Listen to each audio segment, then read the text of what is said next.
Panalangin na mag-asawa ng komunidad bago matulog. Panginoong Hesus, sa pagtatapos ng araw na ito, lumalapit kami sa iyo. Nagpapasalamat sa iyong patnubay at tulong. Naway ang mga pangako namin sa iyo ay manatili sa aming puso at isipan. Bilang tagasunod ni Kristo, tulungan mo kaming mamuhay araw-araw bilang tunay mong alagad. Bigyan mo kami ng lakas upang magdasal at magbasa ng Biblia araw-araw at magsumikap sa kabanalan at pagiging ganap sa Kristiyanong buhay.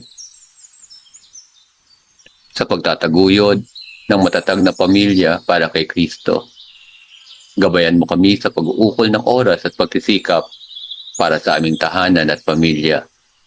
Tulungan mo kaming isabuhay at pagtanggol ang kultura ng buhay. Bilang tapat at aktibong miyembro ng Missionary Families of Christ, bigyan mo kami ng katapatan upang dumalo sa mga pulong at lumahok sa mga kaganapan ng komunidad. Tulungan mo kami magbigay ng bukas palad ng aming oras at pinansyal para sa kasusulong ng aming misyon. Gabayan mo kami sa pagdalo sa lahat ng mga kurso ng paghubog.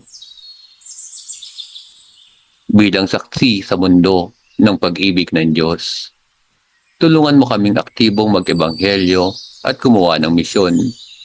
Gabayan mo kami sa pagmamahal at paglilingkod sa aming parokya. Tulungan mo kaming mahalin at pangalagaan ang mga dukha. Panginoong Hesus, sa pamamagitan ng aming mahal na Inang Maria, tulungan mo kaming tapat na isabuhay ang kasunduang ito para sa iyong higit na karangalan at kaluwalhatian at para sa kabutihan ng aming mga kapatid. Sa paghiga namin ngayon, ipinagkakatiwala namin ang aming mga sarili sa iyong mapagmahal na pangangalaga, pahinga at kapayapaan ang aming hinihiling.